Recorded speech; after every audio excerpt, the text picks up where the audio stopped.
तर नमस्कार विद्यार्थी मित्रांनो, परत एकदा स्वागत आहे आपल्या युट्यूब चॅनलमध्ये. आपण इंजिनियर्स या युट्यूब चॅनलमध्ये. कसे आहात सर्वजण?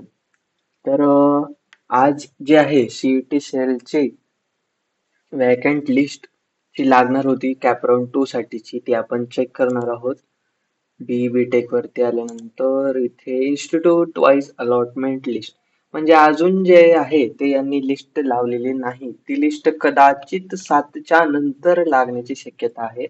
त्यांनी तसा एस्टिमेटेड टाइम जे आहे ते 5 दिला होता, पण ते काही लागलेली नाहीये आतापर्यंत, म्हणजे 7 पर्यंत लागू शकते. तर ही पहा, विंडो पण अजून तशीच आहे, जुनी आहे, म्हणजे अपडेट काहीही झालेलं नाहीये.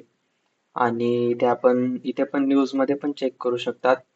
तुम्हाला आल्यानंतर इथे इम्पॉर्टंट लिंक्स मध्ये कळेल की लागली आहे का नाही.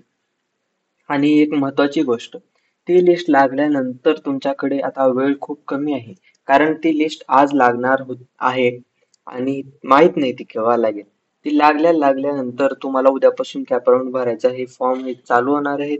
त्याच्यासाठी फक्त 3 दिवस आहेत, 20, 21, 22 असे 3 दिवस तुम्हाला भेटणार आहेत.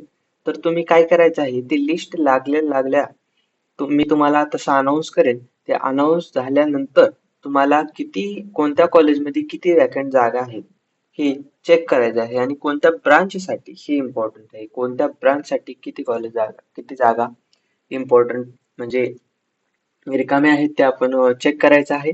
आणि हे झाल्यानंतर तुम्ही एका कागदावरती ते लिहून काढायचं आहे, जेणेकरून तुम्हाला जे ऑप्शन फॉर्म जे भरते वेळेस काही चुका होणार नाहीत. म्हणजे जसे की आता तुम्ही टाकताय, समजा आपलं सीओईपी कॉलेज टाकताय पुण्यातलं, मग त्याच्यामध्ये तुम्हाला जे की तुम्हाला पाहिजे ईएनटीसी ब्रांच तुम्ही टाकताय, ठीक आहे, तुम्हाला आहेत 99%.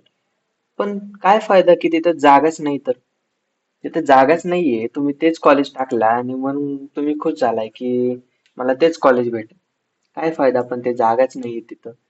आणि जिथं जास्त जागा आहेत तिथं तुम्ही भरा. आणखीन एक, जे की तुम्हाला ह्याच्या जागा पण तुम्ही पाहू शकता, जे की आता कोणते कोणते कॉलेज मायनॉरिटी कॉलेज आहेत. मायनॉरिटी कॉलेजचं कसं असतं, आता तुम्ही तर म्हणाला आम्ही मायनॉरिटी मधून येत नाही, आम्ही ओपन कॅटेगरी येतो, ईडब्ल्यूएस होतो, ओबीसी येतो. मग काय करायचं अशा वेळेस, ते काय करतात, आता जर समजा तुमच्या ओपनच्या जागा हे शिल्लक नसतील, तर ते ओपन वाल्या विद्यार्थ्यांना मायनॉरिटी मधून घेतात. त्याच्यामुळे त्यांचं कट ऑफ जे आहे ते कमी होऊन जातं. ह्याच्यावरती मी सेपरेट एक व्हिडिओ बनवणार आहे. ते व्हिडिओ पण लवकरच येईल.